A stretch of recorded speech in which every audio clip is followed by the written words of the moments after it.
I'm Levi Steele, and this is the Ordinary People Podcast.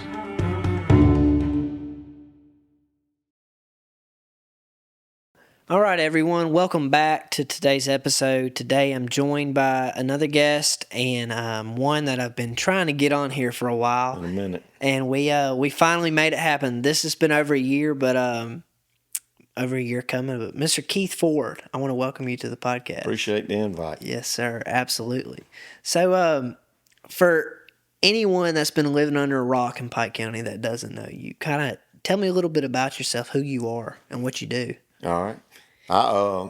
I'm not from Pike County. I'm actually from Spalding. Was born in Spalding. I spent half my kid life in Spalding. I ended up moving to Noonan with my dad when my mom and dad split up, and I went to high school over there. Graduated in '86 from Noonan High School. Kind of a funny story about our background. Back in the late '70s and the '80s, they didn't have all the schools they got now. So we had, you had just Griffin, you had Noonan and stuff. So Noonan had a great football team, and Griffin had a great football team. And typically at the end of the season, Griffin and Noonan would play whoever won. All would go down. Valdosta was always in it. So one of us would play Valdosta. So we were kind of like Lamar County and Pike County, the battle for the creek, the line, rivals. When we would drive the bus, I played football. When we would drive the bus over to Griffin, they'd have to drop us off and park the bus up on the north side of Griffin, because they would, if didn't, they'd not, the students would throw rocks, knock the windows out of the school bus. If we parked down there by the school. And then we did the same thing to them when they would come over to Noonan. But I graduated and I ended up coming back to Griffin. I moved back to Griffin. Really came back because I started, it wasn't Center Point at the time, it was Harvest Temple, but I started messing around kind of with youth ministry. So I moved back over that way, and then pursued taxidermy, and then one thing led to another. Taxidermy kind of full-time stopped, and I started doing ministry, and I ministered in Griffin for like 26 years. Pastored up there. Started a church in '92. That was later we changed it, called Church on Fire. In 2008, we merged. I joined with a guy that was in the old movie theater up above Home Depot, called Voice of the Nations, and we did that. And then really, I bought land in Lamar County, and then I told you a while ago before this started, we bought a piece of land in Pike. Our land connects, and that was in '94. So I've been living in Pike and Lamar since '94, and then in 2016. Went to Barnesville and started doing some college ministry down on the campus. One thing led to another. We kind of accidentally started a church called Legacy. We did that for 2 years, and on the 2-year anniversary, I joined with Billy. I knew him from years ago. His dad helped me out on time in my life when I was kind of lost in direction and stuff, and came to Pike County, Christ Chapel, and been, here ever since. So I had a lot of connections in Spalding and Lamar and then Pike. So it seems like I know a lot of people. I just know a few people from all those counties. I see.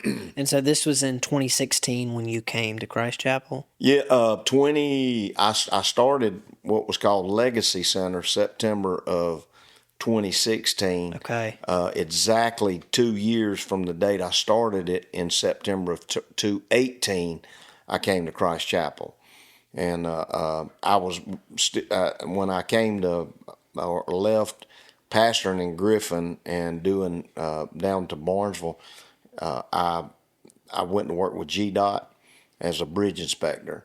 And so I had 7 counties around us. But so when I first started Christ Chapel, I was still working with Department of Transportation, and till Billy literally had this idea of, these campuses and some things we just had COVID. It was 220 or so, or a little bit before 220. He come in there one day and said, what would it take for you to leave the Department of Transportation and come to work for me? And I said, well, if you're asking me, I'll put my notice in. So I did that, and then it's kind of funny. The first week I came, we were on Sullivan Road in the church. That week they were knocking the wall out between the sanctuary and the lobby, which was then to add 200 more chairs to give us more room in the lobby.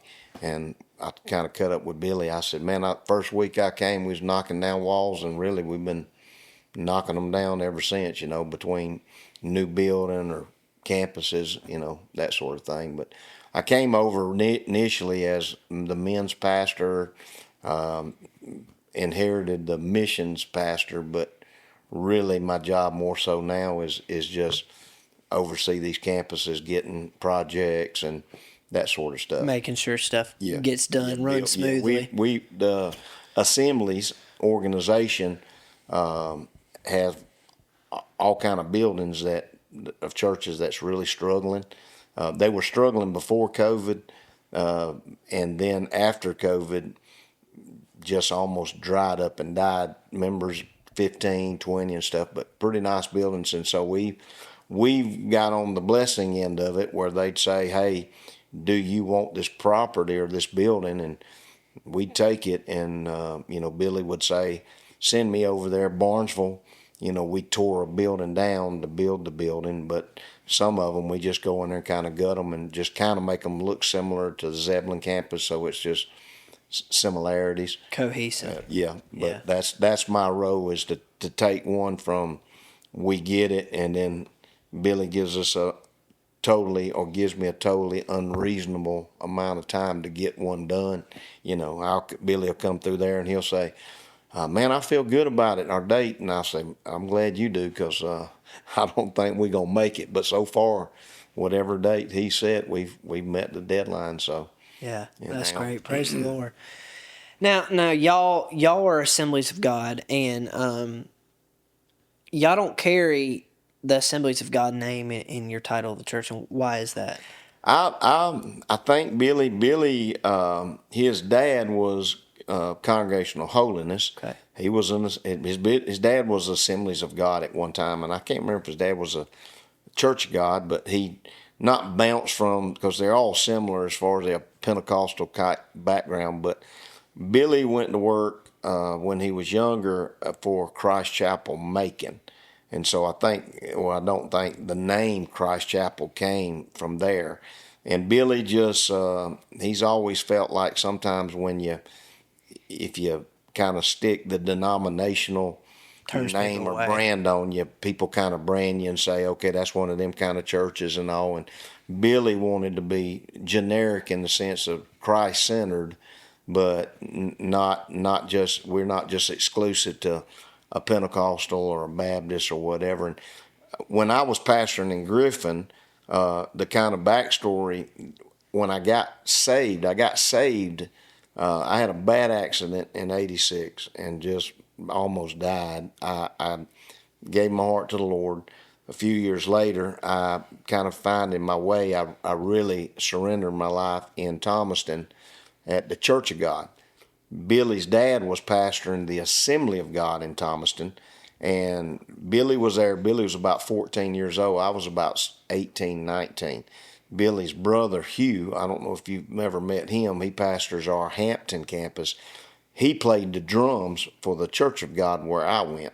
So that's where I met Billy 40 years ago. And so he was Pike County. I worked in Griffin, but he always had a reputation of, doing these big service Easter egg drops. And they used to, I'd hear people say, yeah, man, that Joe can get a telephone pole saved, because he was always, if you don't win lost people, we don't win. So I've always kind of admired him from afar. And we'd have lunch maybe once every couple years. Cole killed a deer one time. I think he shot, it seemed like 15 times. It was a terrible, cut his throat. When they brought it to me to mount it, was the ugliest mount I ever mounted, because, I can mount it. I can't recreate what's missing, and I mounted that deer for Cole, and then just so I've known about him, and then like I said, his dad in I think it was 91, 92. I was about ready to move out of state and go get a new start somewhere. I kind of made some mistakes and bad choices, wanted to just get a fresh start. And his dad, I happened to, I never heard him preach before this, but I was in a service prior to leaving and going to Memphis on a Sunday night, and his dad was preaching. He called me out in the service in front of everybody and basically read my mail and told me I needed to unpack my bags and stay home. And I went to Memphis the next day and got out there, and within 24 hours, I just couldn't get his dad's words out of my mind. I ended up coming back to Griffin and kind of getting with a guy that mentored me. And also, it was kind of funny that we were two county away from each other, but just always admired him. And I always thought, Pike County years ago, Christ Chapel can't get any bigger than 200 or 300 people, 400 people. He's 800 people. I said, there ain't that many people in the county. But, just when I had the opportunity to join with him, it was, absolutely. Yeah. Wow. Well, let's kind of step back now, back to your childhood. Okay. And you growing up.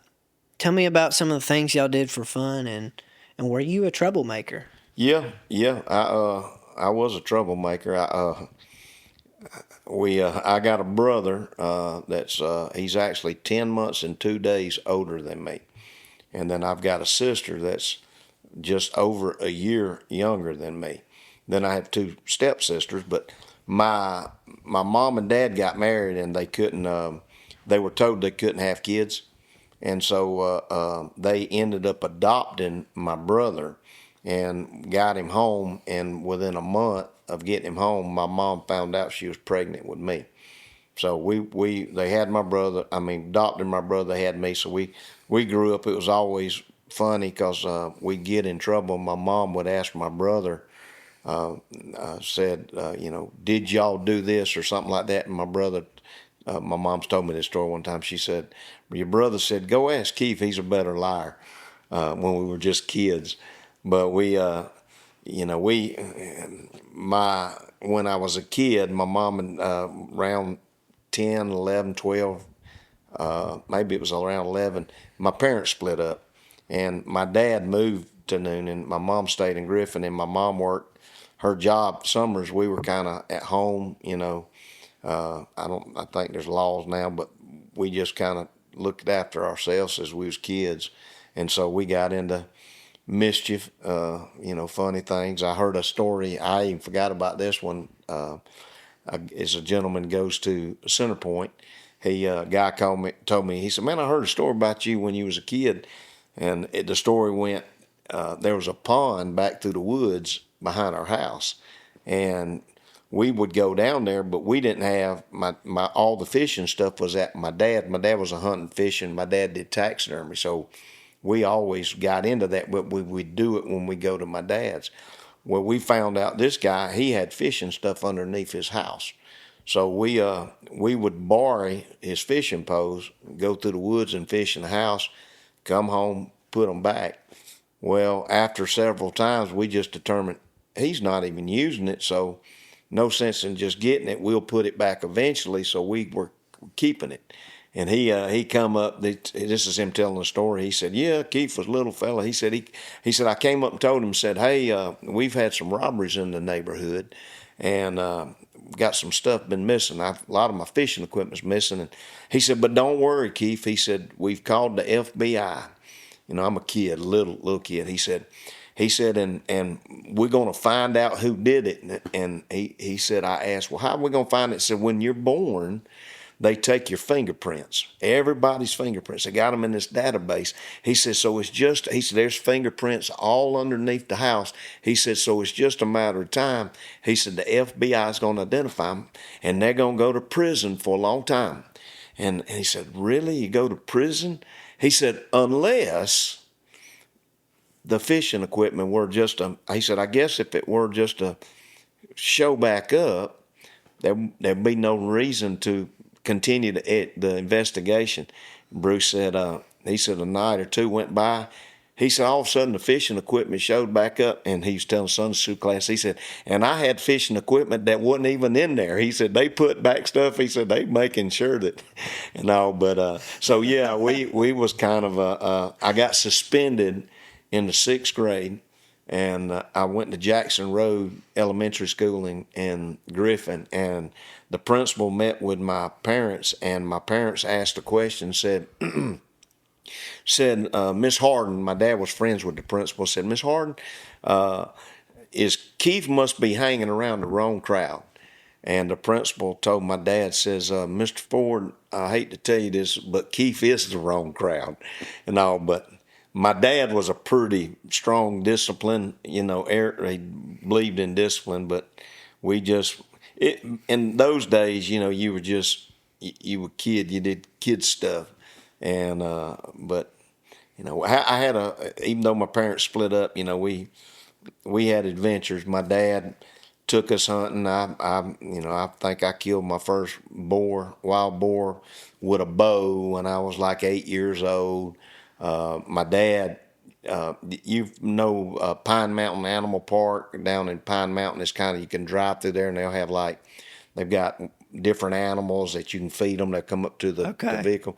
That person used to be associated with a thing up in the North Atlanta called Lion Country Safari, and he used to have these Jeeps that were painted like zebra striped, and you drove through and you seen kind of like Disneyland when you drive through like an animal park.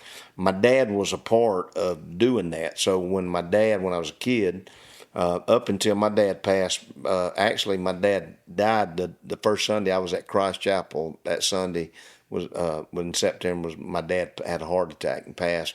But he did taxidermy, and he always had animals. So I grew up, we had deer, and he had permits with the state of Georgia. We had my taxidermy shop. I had a kennel out back. I had a mountain lion live. I had a set of coyotes. I raised bobcat.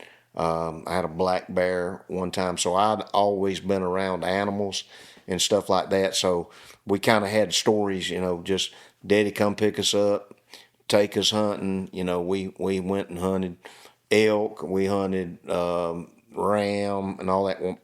By the time I was 10 or 11 years old, I done killed all kind of crazy stuff.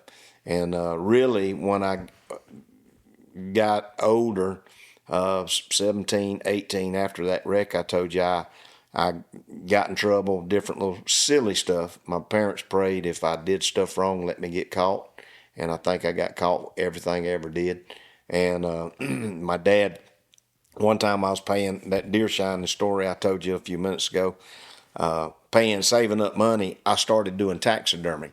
And so my dad taught me how to do that, and I did that for years until I, started preaching, and then I did taxidermy 50 heads a year up until 220, and then I got out of it. I stopped doing it back in 220 because Billy keeps me so busy. But kind of kid-wise, just good childhood, good parents, did a lot of stupid stuff, but it wasn't because I didn't have parents that loved me. It's just I was just one of them trouble kids that like to just get in trouble.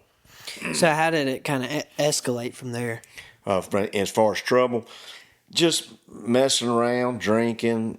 We got smoking pot. Well, where did that begin then? That probably it was again, and I don't blame my. People want to blame parents and stuff like that, and sometimes rightfully so. But my mom, was making a living, going to work. We were home during the summers by ourselves. We had some guys up the road, older teenagers that, said, hey, I think they called it rabbit tobacco. It'd grow kind of wild in the woods, and they showed us what that was, and we'd take, because you used to, you could go, we had a neighbor across the road that they drank and smoked and just into a lot of stuff.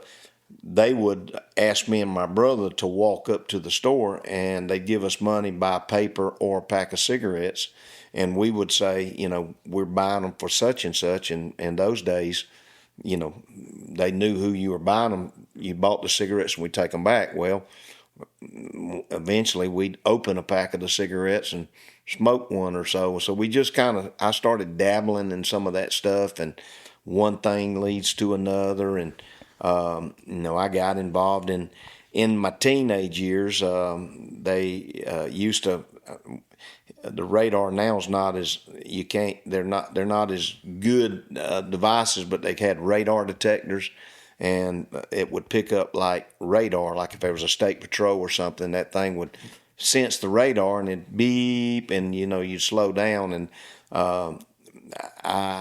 somebody introduced me and said, man, if we had these things at the time when I was 16, it was around 85. I turned at 16. They were $250 if you bought them new, but if you had one somebody had stole, you could get it for $75 or $100. Well, I kind of had the idea. I started learning how to break in cars, and so in my 10th, 11th grade, when I started driving, 11th grade year, I'd skip school and go drive. I went to school in Noonan, where there's Interstate 85 right there. I jump on the interstate, head up towards Union City, and go through parking lots. Nowadays, I think for people that was like me, young, they got all this. You'll drive by and see the blue light flashing in Walmart. That's a camera. But those days, you didn't have that, and you'd take a Slim Jim, pop a car, grab. People have a escort or radar detector. I'd snatch it, and so I was taking orders at school and making money from stealing stuff. And so just little stuff like that turned into bigger stuff. And then ultimately what changed my life was in 86. I went to a church service in Peachtree City. Are you heard of Trey Powell up at Center Point? And he started out at a church called it was originally Peachtree City Church of God. Now it's called Go Church. But the pastor there, Alan Matura, he was a guy from Trinidad. That's where my parents went. I was there on a Sunday night, and I've got under conviction. And when I went to, my parents weren't there that night. But I went to the altar, and I really prayed something like, I hadn't surrendered to the Lord, but I prayed something like, God, if you're real, because my parents were always sold out Christians. We had no choice about church. They made us go to church. It's kind of like, you're going to serve God or else. I went to the altar and pretty much prayed a prayer like, God, if you're real, I need you to knock me on my butt or knock me on my bottom. I need to know that you're real. And I'm down there, and it was a Pentecostal church. It was a Church of God, and it's so funny. Half you people, that we call them the mothers of the church, they're down there praying. Half of them tell me to hold on, and half of them say let go. And in the midst of the chaos is what I call it. I mean, they had church in them days like shouting, and I thought it was just crazy. But I walked out of church and basically said, God, I'm not going to serve you until I get good and ready. In my mind, I always believed there was a God, but I didn't want to surrender.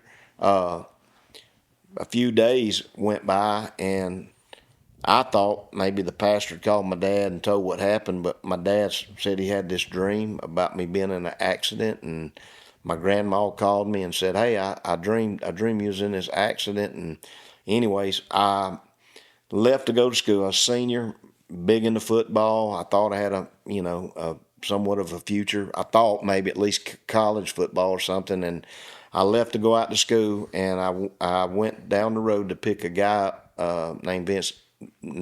Always rode to school with me. Pulled in his driveway. His mom opened the door, said he's not going today. I drove out the driveway, started up there, was in Noonan, going down, it was called 29 Highway, and didn't wear a seatbelt, never wore a seatbelt. I started the top of a hill. It was raining.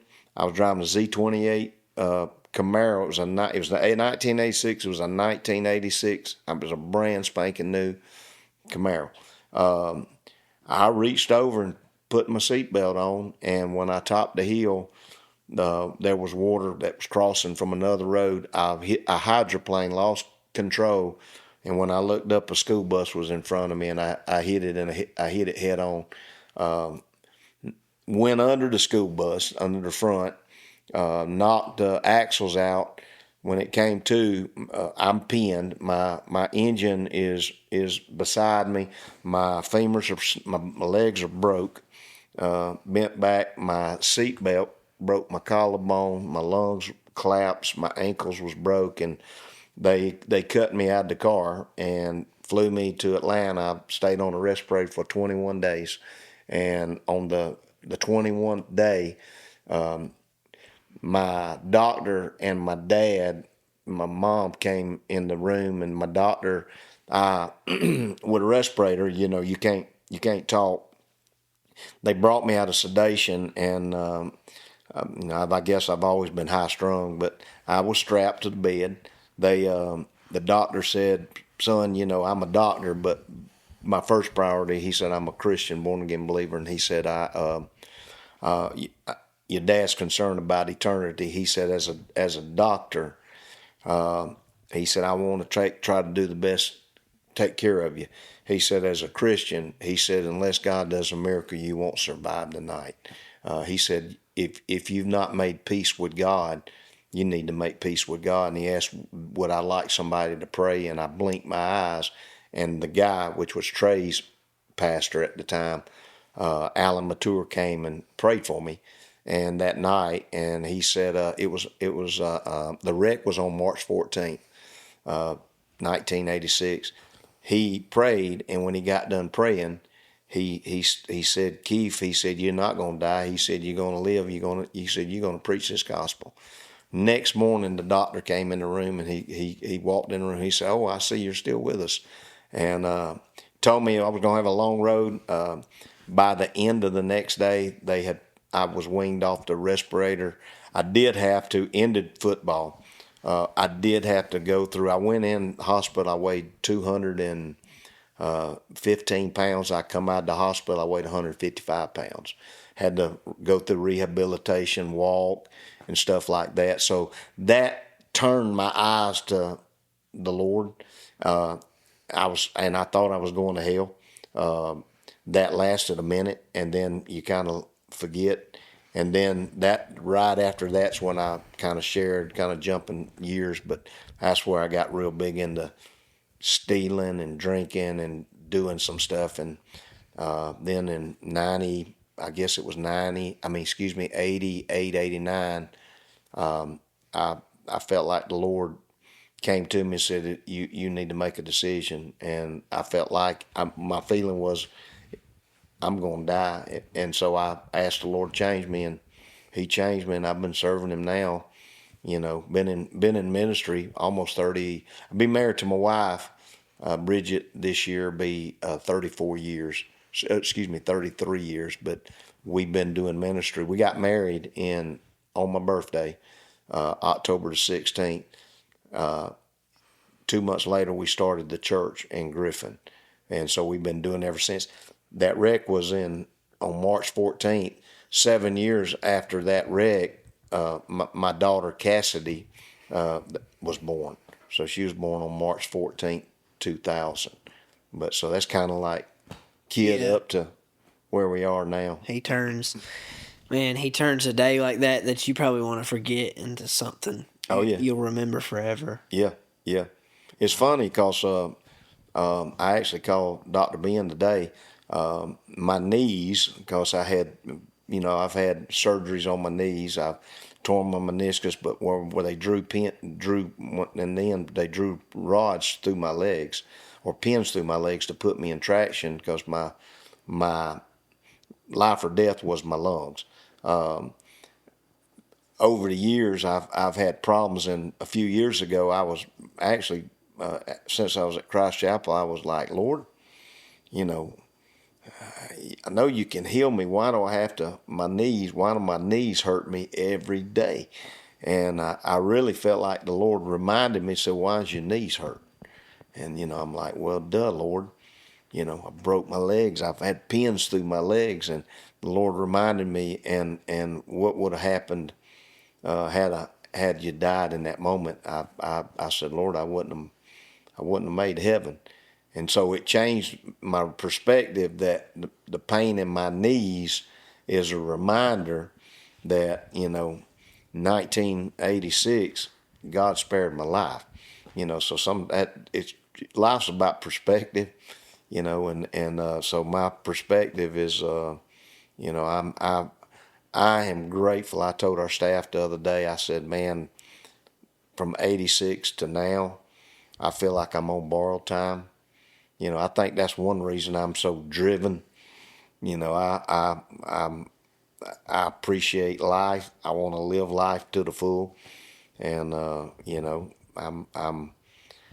I'm serious about seeing people experience God, and helping them discover their purpose and get into it. So what was that, I guess, that come to Jesus, that true come to Jesus moment for you where you really fully surrendered your life? Thomaston, the Church of God. It's now called City of Refuge. It's up from the Walmart on the right.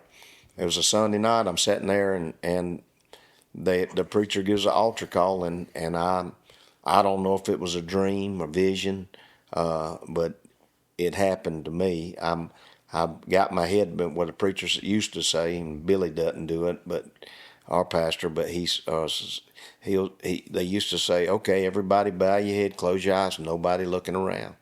And I did that, and it was about 3 years after that accident. I was kind of drinking and doing a lot of stuff. I did have a couple of boys that I was real close to that, got one got actually shot and died the night I was with him. But earlier that night, he asked me about the Lord, and we were drinking, and I guess because I was raised right, I didn't really feel like talking about God while I was doing wrong. So I said, man, are we going to drink? Are we going to talk about the Lord? Later that night, there was an accident. Another boy playing with a gun shot him, and it killed him. A few weeks later, I had another friend that we shooting pool, drinking, just getting wasted really. And out of the blue, he said, "Hey man, my aunt took me to church." He's like, "Ain't your parents?" Because they knew my parents was all just I call them religious fanatics, but they were just sold out to Jesus. They say, ain't you know about God and church? And he said, man, I went to church with my aunt, and he said, I felt something. He said, you think all that's real? And again, I'm convicted when I'm doing wrong. I said, man, let's shoot pool. Let's don't talk church. And the next day, that fella was actually in a car wreck and died. And so a few weeks went by. I had just dreams. I dreamed we all were in hell, is what my reality was, and we don't hear a lot about that nowadays. But then the preachers they talked about hell when I was a teenager all the time. But I dreamed we were in hell, and they were pointing fingers at me, saying, you knew and came here. We asked, and you was too ashamed to tell me. And in that church service that night, it's like I was thinking about that, and that's when I really felt like the Lord reminded me that doctor said, unless the Lord performs a miracle, you're not going to be with us in the morning. And I felt in my mind, I don't know if it was a Lord's voice. I felt like you need to make a choice. And, I remember I could take you into church and show you where it was at. I just jumped up and I ran to the altar, and I said, Lord, you got to change me. You got to change me.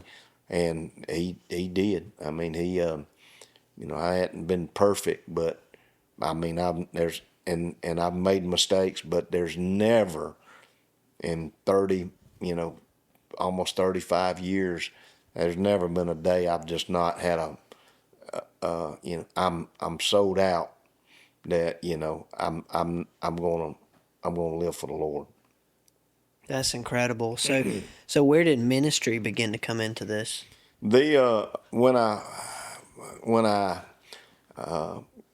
got saved, I was more again back to drinking and all that, running around chasing girls. I was very promiscuous. I thought, man, if I get saved, the Lord's gonna call me minister. I got to hurry up and get married. And so that's another failure. That's really what led me to Billy's dad. But I was 19 years old. I married a girl she was 17, turned 18 by a few days. She graduated on a Friday. We got married the next Friday. And we were going to go into ministry. We just, her dad he actually's a great guy. I got saved under. He was a guy who was preaching when I got saved. But he's now the overseer of the state of the denomination he's in. It's a Church of God. But we started ministry, and I was doing ministry. She really, she wanted to. Her parents were so strict. She was kind of just looking for not live right, but just be out of her daddy's house. And so about a year into it, we were just young and foolish, and I didn't know how to treat a woman and a girl, and I was a boy, and we ended up. She went home, and they booted me, which I wasn't really like a position. It was a ministry and training program is what it was called. They booted me out and made me mad. And so I thought, you know what, I'm done with church. I'm going back to the world is what I said. And I had a friend that lived in Memphis, and I did taxidermy. I was paying off some of those probation things and some stuff. My dad, where I taught me taxidermy, pay some fines. And I told my dad, I said, I'm moving to Memphis. Nobody knows me. And I had a guy that asked me if I'd go hear this guy preach. And I said, man, I'm done with church, and he said, I know, man. He said, but you moving? He said, won't you go to church with me one last time? Hear this guy. I said, I'm not interested. He said, man, I'll buy you a steak at Western Sizzler. It was a steakhouse up in Griffin. After church, if you go. I said, I'll go to church with you if you're going to buy me a steak. So we're there, and it was Billy Smith's daddy, Hugh Smith. He's preaching, and it's a small church. Don't know my story. I thought my friend told him, but he didn't. But he called me out, and he said, son, he said, the Lord gave me a word for you. Right in the middle of his preaching. It had the microphone up to his mouth. He said, you need to unpack your bags and stay home. He said, you don't need to run for God to use you. He said, you need to do three things. And I'm a 19-year-old, thought I was a man's man, He said, number one, you need to stop lying. And embarrassed of me, he said, when you tell people you're going to do something, you don't do it. He said, that's a lie. He said, you always you tell your mama you'll be home at a certain time. He said, son, that's a lie. He said, stop lying. He said, number two, he said, you feel like you're a man. He said, but you live irresponsible. He said, that's a boy. He said, it's time you grow up and be a man. And then he said, number three, he said, you need to learn how to serve people. He said, don't chase ministry. He said, learn to serve, and God will use you. And I did. I went to Memphis that next day, and then, like I said a while ago, I ended up coming back. And when I actually went and joined Billy in 2018, I sat at his house, and I told him, I said, you've amazed me, Billy, but I said, really, I feel like my defining moment to ministry and experiencing God was when Billy's daddy really spoke the truth and love to me, and I came back from Memphis, 24 hours after I got there, and realized, I need to be discipled and all. And so we got married. Me and my wife dated. We got married October 16th, my birthday. Started a church with the gentleman named Rusty in December 2nd, 1992. And within a few years, Rusty retired, went in a different direction, and I turned around. I'm the pastor of the church. So I pastored there around 17 years, and then I joined with the other guy. And I was, like I said, in the Griffin area about 26 years, but that was ministry. That's how I ended up in ministry. That's incredible. My taxidermy shop, I didn't tell you this, I still did taxidermy. We had a shop in Noonan. My dad he raised these exotic, they were called Asian leopards, and like an ocelot. It's a kind of a cat, South America. They're about 25 or 30 pounds. My dad was going to the airport to pick up a kitten. We had a shop in Noonan, and it was built out of like boxcar lumber from like trains, and it was Crissoed. It was a 2-story shop. I was leaving on a Friday, coming back. I had a boy, and I'm serving God now, doing taxidermy. I'm living in Griffin. My shop's in Noonan. A young guy had taken a bunch of pills, and I was going to meet him, talk to him about, you don't need to end your life. So I come back to Griffin. I'm meeting with this boy. My daddy's at the airport. I told you we had a mountain lion. My dad had fence all around his property. His wife worked with the sheriff's department. They would say, why has he got so much fence around there? And my stepmom said, oh, he turns that mountain lion loose and it patrols the property at night, just kind of kidding. I'm counseling this guy, or as good as counsel you get be when you're in your early 20s. I'm just saying, hey man, God's got a purpose for your life. Didn't have cell phones, had pagers, and I kept getting the page like, how they'll do nine. It used to be you could do a 9 and then 11, like 911. So I go and call the number, and it's the Coweta County Sheriff's Department trying to get a hold to my dad and saying that the shop's on fire. And they said, we can't get in, the gate shut. I said, just cut the lock. They said, we're not going to cut the lock. That mountain lion's running loose. So the shop literally burned to the ground. I took off over to Noonan, had the boy with me, because we were meeting. He'd ride with me. We get over there, I find out the shop's burnt. My dad, great guy, my hero, but not a good businessman, and he hadn't renewed the insurance, and I find out we don't have insurance. No, I'm coming home. The guy that, had tried to kill himself, he's patting me on the back. He's saying, it's going to be all right, Keith. Lord's going to take care of you, boy. And we get home, and Bridget, we had a car. It was a God moment. We had a car we was trying to sell to pay some bills, had a bunch of miles on it, couldn't sell it. While I was on the way to Noonan, she got a call. It was a Hispanic group. A guy couldn't find the house in Griffin, so Bridget took the neighbor and met the guys up at Walmart in Griffin, and she said, I came home, there's this cash laying on the table. I said, what's happening? She said, these guys come. I went up to Walmart. She said, Keith, they never opened the hood. She said they saw the car, said we take it, and started pulling out money and buy it. And that was on a Friday. And Monday morning, I just said, I'm gonna follow you, Lord, and just stepped out in ministry and done it ever since. But that was from, around 90. We got married in 92, church 92. That was about 94 to now, and just been a incredible ride. I mean, God's favor.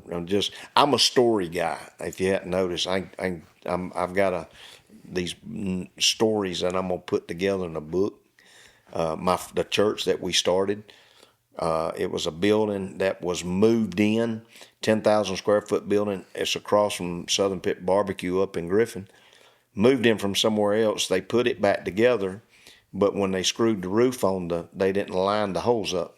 So it had hundreds of holes in the roof. And we bought the building for an insanely cheap amount of money. It was back like Billy talks about.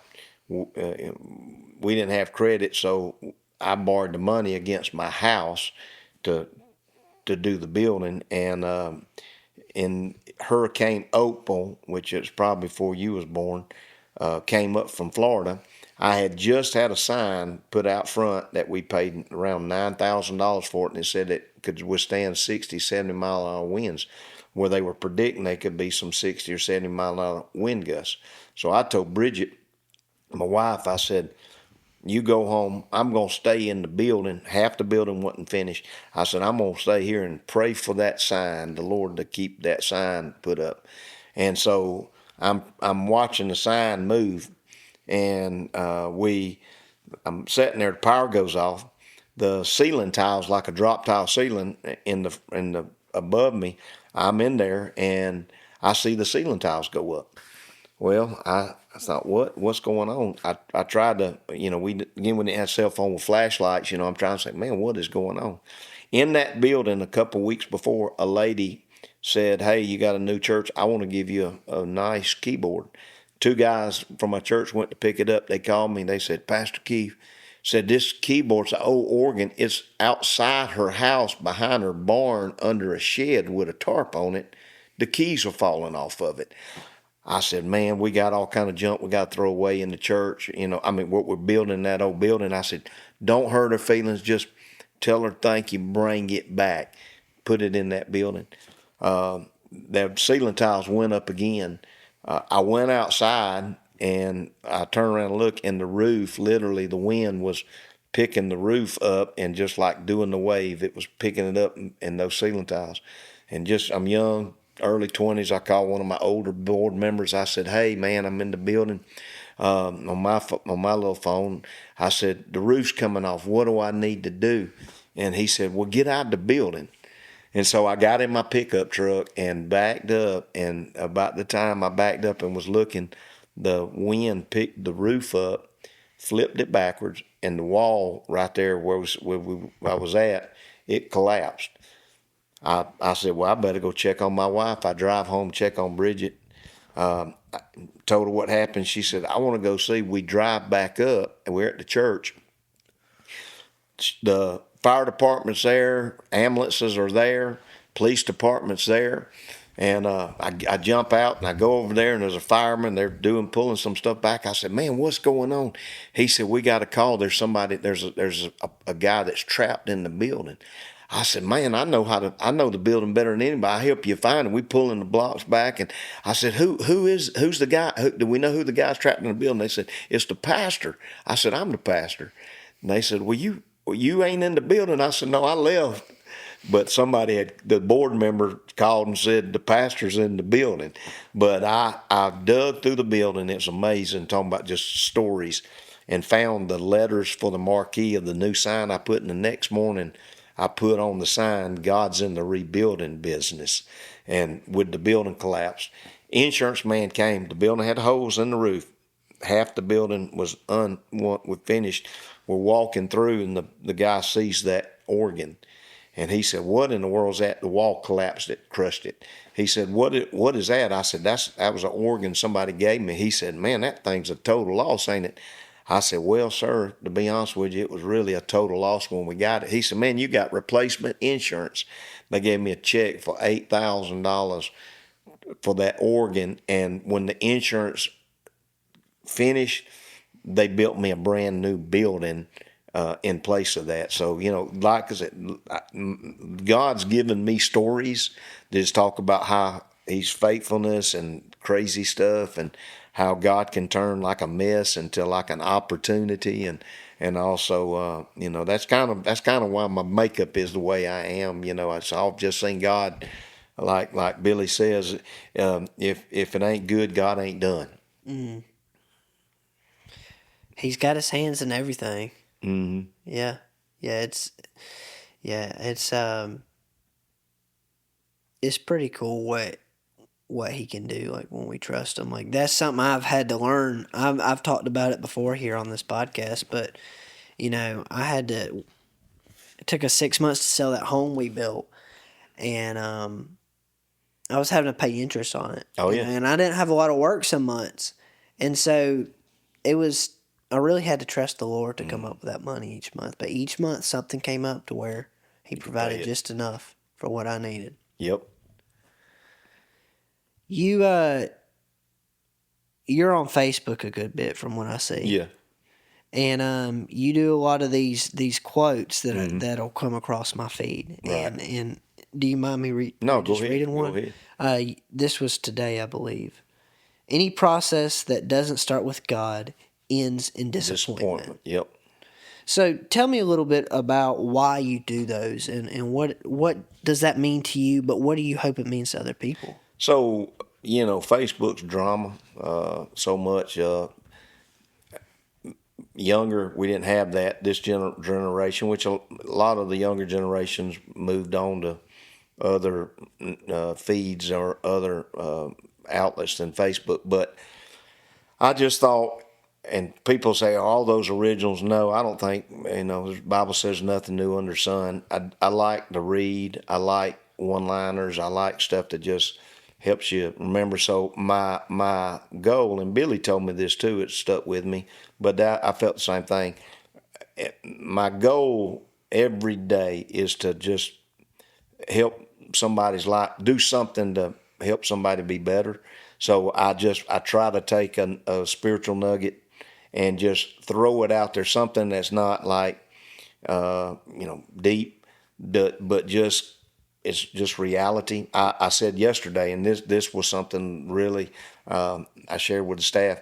I read the Bible and found many errors in it, or many errors, but all of them's been in me. By reading the Bible, I realize the flaws in me. And so it makes people think. And, I used to do, when I inspected bridge, I called them Monday motivation. And so I would pick a bridge on Monday, and sometimes I'd be in the water, sometimes I'd be in a pipe, sometimes I'd be on the side of the interstate, and I would give a motivation. I'd give a scripture or say something about a bridge. I had the thought one time as an old bridge that crossed the old dirt road, and it was all old and worn out, but it still helped you get from one side to another, and that, our lives, as long as we're alive, God can still. So that kind of thought in mind, all the stuff we see scrolling, I hope the people to be able to just say, hey, and think. And, I am grateful. I love to teach. I love to preach. I held the microphone for a lot of years, almost 26 years preaching. Still love it, but my platform now is to Facebook, speaking to a young person's life, try to challenge somebody, and so that's really just my thought is I think social media, your podcast, a microphone's one of the most powerful tools. Who it comes across. You literally, they say you're about 7 introductions away from the president. Who hears it that says, hey man, you need to listen to that. You never know the connection and where God's going to lead that stuff. So, that's my thought is, hey, I'm going to put this out there and, let it, if you'll notice, I don't go in and debate or comment. Sometimes people will comment and I may like it or something, but because some people want to almost argue something that you put. I put one time I said there are no atheists in hell, and I mean I had preachers like, where do you think they're going to be? I'm like, well, if they're going to be in hell, they won't be atheists anymore. They may be in hell, but they'll know there was a God. But it just to cause people to think. But I never engage in an argument on there. It's just think about this. Why do you think people like to argue so much? Facebook has allowed a generation of people what we used to just think in our mind to say it out loud. And I keep reflecting back to Billy because Billy's a man I just admire the guy. And I feel like God's called me to help him fulfill what God's put in his heart. And so I think people, they don't understand that you can't win an argument with somebody on Facebook that don't know you. It's kind of like it's mute, but I think we just live in that people feel like, okay, well, I told them. No, I mean, you just look like an idiot. I mean, you can't, you're arguing with somebody that you don't know me, I don't know you. And sometimes we may know them, but, I think that's just, a lot of times people don't have the guts to look the person in the face and say, I disagree with you. Let's talk about it. But they become like bold on a keyboard, because they don't have to sit there and talk face to face to people. Yeah. Yeah, I would have to agree. Now, let me ask you this, because I know a large portion of my audience is younger people too, in my age demographic. Um, I know peer pressure, addiction, alcoholism, smoking, whatever it is, whatever bad thing, sin you wanna pick out, is prevalent, and I'd say very prevalent within my generation. Yeah. So if somebody's listening to this and struggling with some of those things, or going through some of those things, and a lot of times I know it's coping for something else that's happened in their life, trauma or whatever it may Right. be, what would you say to them, having gone through some of that yourself? I say, number one, people ask me, well, why so and so sinning, or why are they doing that? They do it because they want to. Now, I mean, people sin because they want to. Now, people do they start that. The Bible says that there's pleasure in sin for a season. I go back, quote Pastor Billy. He says if you didn't enjoy sinning, you wasn't doing it right. That it starts out that way, but the Bible says that the wages of sin is death, and so it's never paid a lesser dividend. Sin leads to something else. So people get started in stuff, and then the enemy deceives them, whether it be addiction or something, and it grabs a hold of them. And a person that gets caught up in addiction or a life of just recklessness, it's a person, in my opinion, because one of my life's goals is to help people discover purpose. Why purpose is, I like to define it, God's original intent. If people ever discover what their purpose is, they'll understand that, I can't do this, or that addiction, or I can't. God's got something in front of me. People that's suicidal want to end their life. I've talked to young people and said, the enemy's blinded you, and because you have no idea. If you could see the life that God has for you, you wouldn't want to die.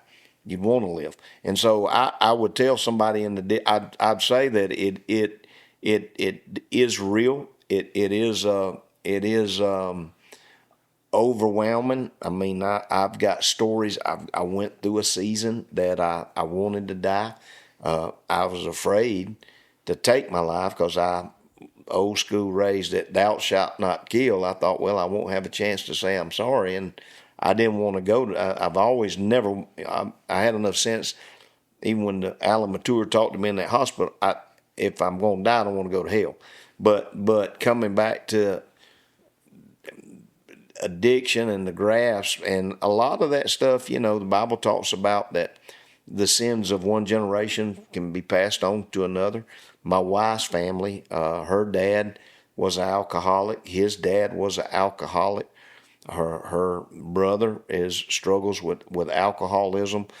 Thankfully, her dad gave his life to the Lord. I preached his funeral as he got older, but that stuff will get a hold to you. And I would tell people that most people, once they get almost like I like to fish. I actually probably like fishing better than I like hunting, but it's like, when that bass is taking the worm, he's taking the bait, but he's not hooked yet. And then you know how you can take the slack out of that line, and when you set that hook, when the enemy sets the hook in it, and then you feel the pain of the hook or the addiction, most people want to get out of it.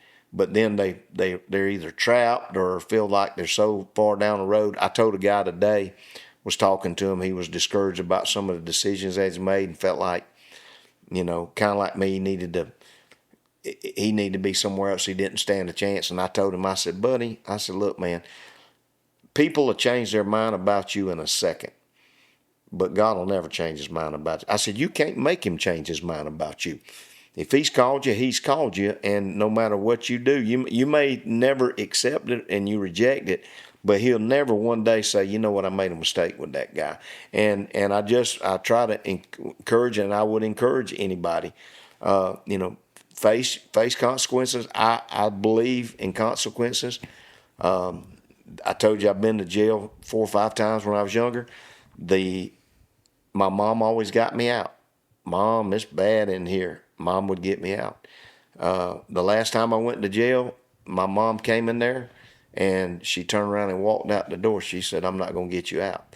That was the last time. She let me have consequences. And so consequences teach us.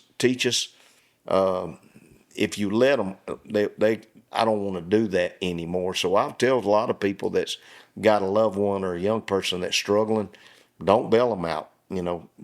Let them face their consequences. But then pray that the Bible says if our gospel's hid, it's hid to them in perishing. For the God of this world, Satan, has blinded their minds.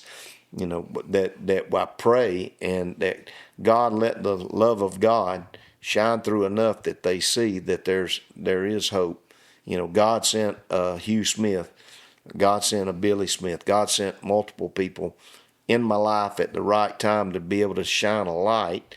And, sometimes people get it the first time. Sometimes it takes a minute. But, this generation right now, I think, I shared on Facebook, the church in Atlanta. Yeah, 2819. Yeah, that guy, Jensen Franklin, he's one of my guys I love to preach.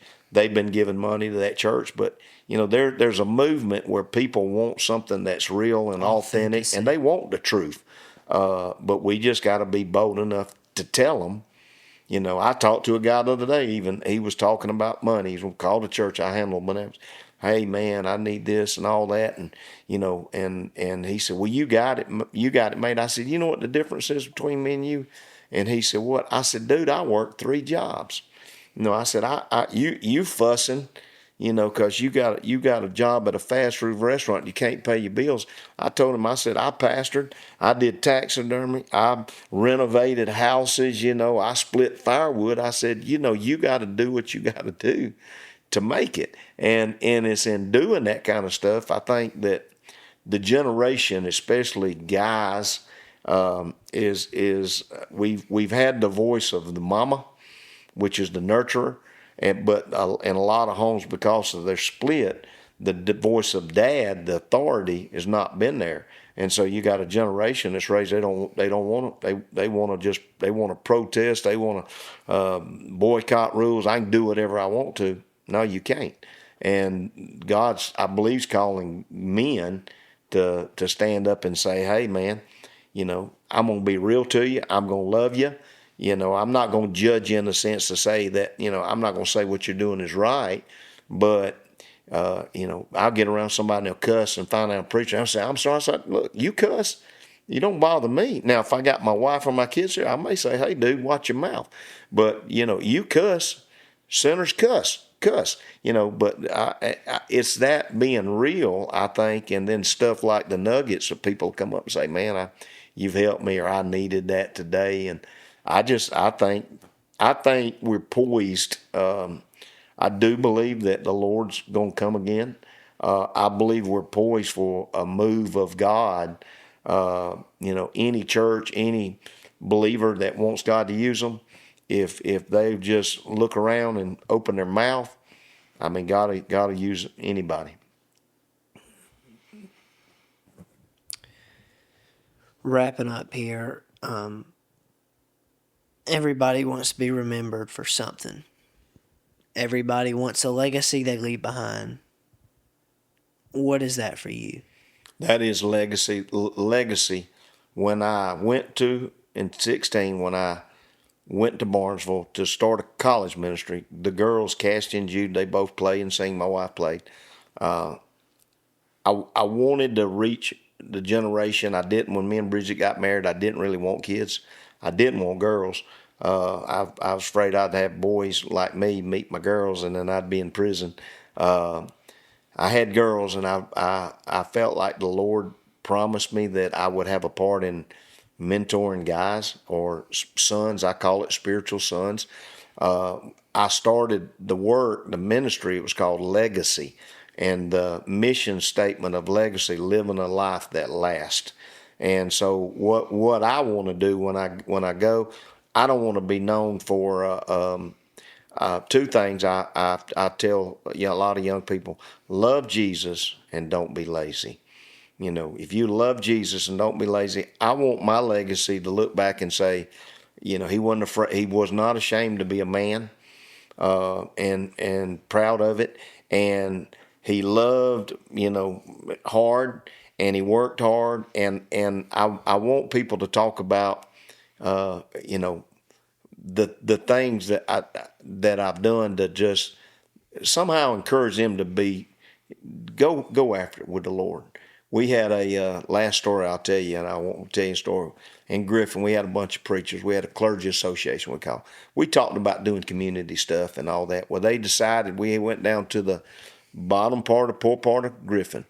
We're going to gather about 6, 8 churches. We're going to help this gentleman put a roof on his porch. The roof was falling in, had these posts barely holding up the roof. The paper was out there.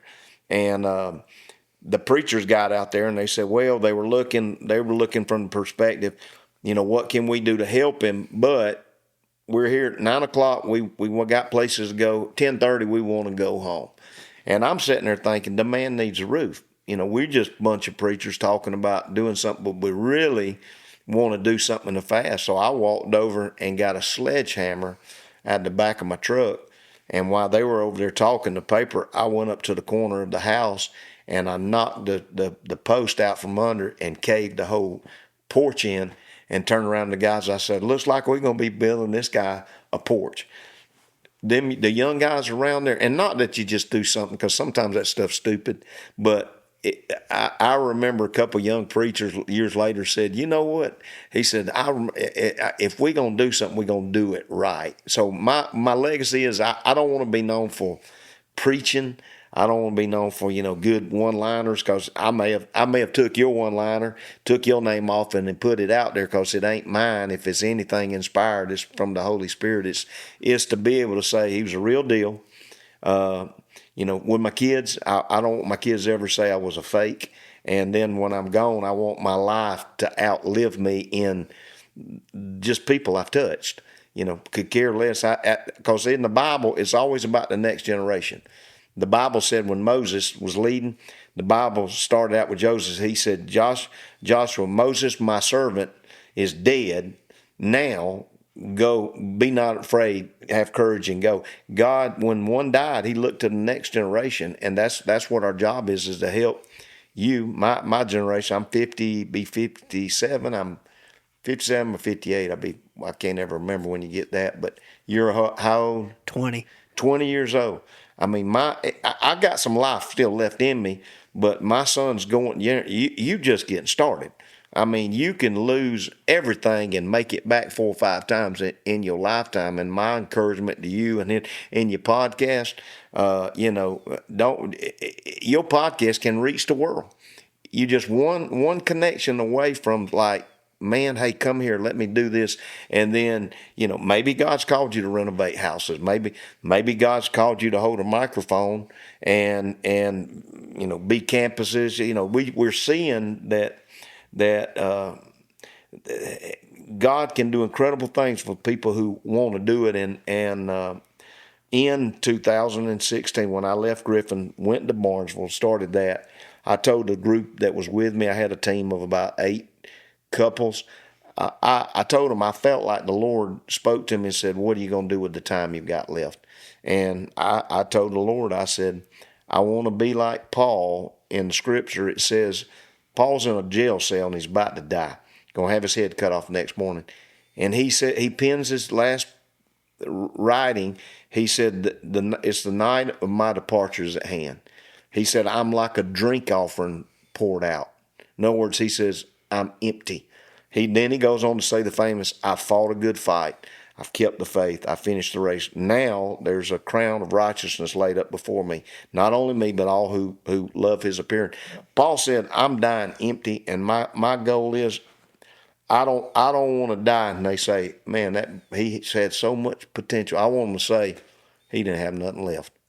He emptied himself out. That's pretty incredible.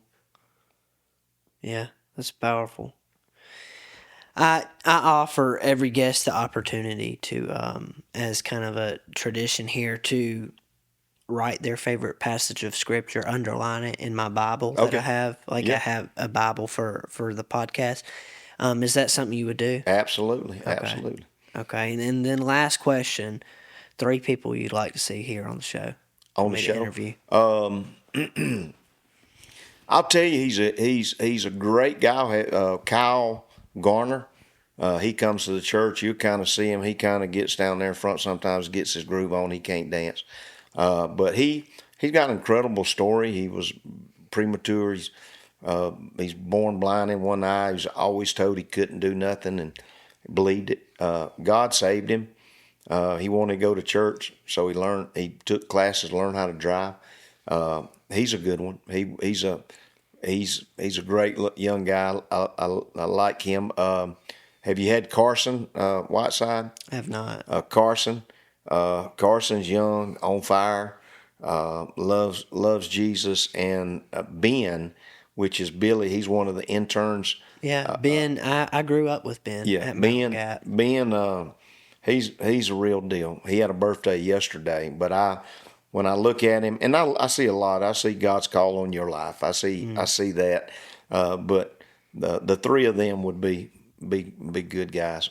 Okay, I like it. I'll have to reach out to them then. Yeah. Well, Mr. Keith, thank you for doing this. Yes, sir. This I'm has sorry it's been so hard to get, but man, it's not because I didn't want to. Yes, sir. Well, I know life is busy, and I'm just glad, we were able to make it happen. Yes, sir. It's blessed me, and I'm sure it'll bless a lot of other people. Awesome. Thank you so much.